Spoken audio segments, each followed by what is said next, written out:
বাংলাদেশের অন্তর্বর্তী সরকারকে অন্তর্ভুক্তিমূলক করার জন্য সর্বাত্মক প্রচেষ্টা চালিয়ে যাওয়ার আহ্বান জানিয়ে জাতিসংঘের মহাসচিব অ্যান্তোনিও গুতেরেস বলেছেন, সহিংসতার ঘটনার পূর্ণ ও নিরপেক্ষ তদন্ত প্রয়োজন।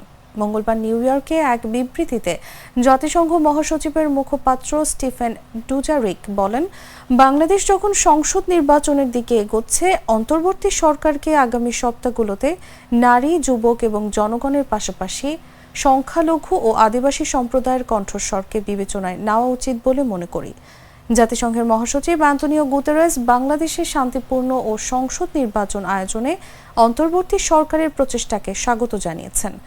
তিনি বলেন, বাংলাদেশের জনগণের প্রতি তিনি পুরোপুরি সংহতি প্রকাশ করেছেন এবং তাদের মানবাধিকারের প্রতি পরিপূর্ণ সম্মান প্রদর্শনের আহ্বান জানিয়েছেন।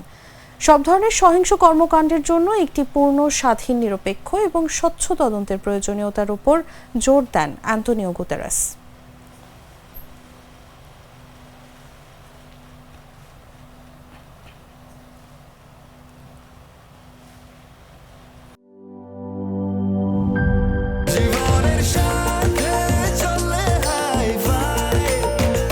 স্বাস্থ্যকর অল টাইম ফ্যামিলি কেক, সব সময় অল টাইম হেলদি লাইফ।